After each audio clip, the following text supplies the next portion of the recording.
Ramoji group సంస్థల chairman దివంగత రామోజీరావుకు తెలంగాణ మంత్రి కోమటిరెడ్డి వెంకటరెడ్డి నివాళులు అర్పించారు. ఫిల్మ్ సిటీకి వెళ్లి రామోజీరావు కుటుంబ సభ్యులను పరామర్శించారు. క్రమశిక్షణకు మారుపేరైన రామోజీరావు ప్రజల పక్షాన బలమైన గళం వినిపించారని అన్నారు. మార్గదర్శి చిట్ ఫండ్తో తనకు ఉన్న అనుబంధాన్ని కోమటిరెడ్డి గుర్తు చేసుకున్నారు. కాంగ్రెస్ సీనియర్ నేత సుబ్బరామిరెడ్డి కూడా రామోజీరావు కుటుంబ సభ్యులను పరామర్శించారు.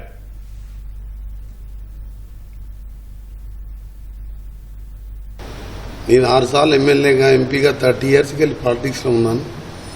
ఎప్పుడు చూసినా ఈనాడు పేపర్ సాధారణ ఎందుకు అనిపిస్తుందంటే ఉన్నది ఉన్నట్టు రాయడమే కాకుండా ప్రజలు ఈ బాధల్లో ఉన్నారు, ప్రభుత్వం దీని మీద నిర్లక్ష్యం చేస్తుంది అని చెప్పి ఏ ప్రభుత్వానికి కూడా భయపడకుండా నిక్కచ్చిగా వివరించే పత్రిక ఒకటే కాదు, ఆయన క్రమశిక్షణ కానీ ఆయన ఉద్యోగులు, ఆయన దగ్గర పనిచేసే ఉద్యోగులతో పాటు ఎంతోమంది పేదవారికి మార్గదర్శి లాంటి ఒక సంస్థని స్థాపించి 50 ఏళ్ల కింద ఒక సామాన్యుడు కూడా బిడ్డ పెళ్లి చేసుకోవాలన్నా ఏదైనా వ్యాపారం చేసుకోవాలన్నా నాలాంటి వారిని నేను 1986లో ఇంజనీరింగ్ అయిపోతే బషీర్బాగ్ మార్గదర్శిలో చిట్ ఫండ్స్లో మెంబర్గా జాయిన్ అయ్యి లోన్ తీసుకొని చిన్న వ్యాపారం చేసుకున్న 1986లో, అంటే దాదాపు 40 సంవత్సరాలు దాటిపోయింది.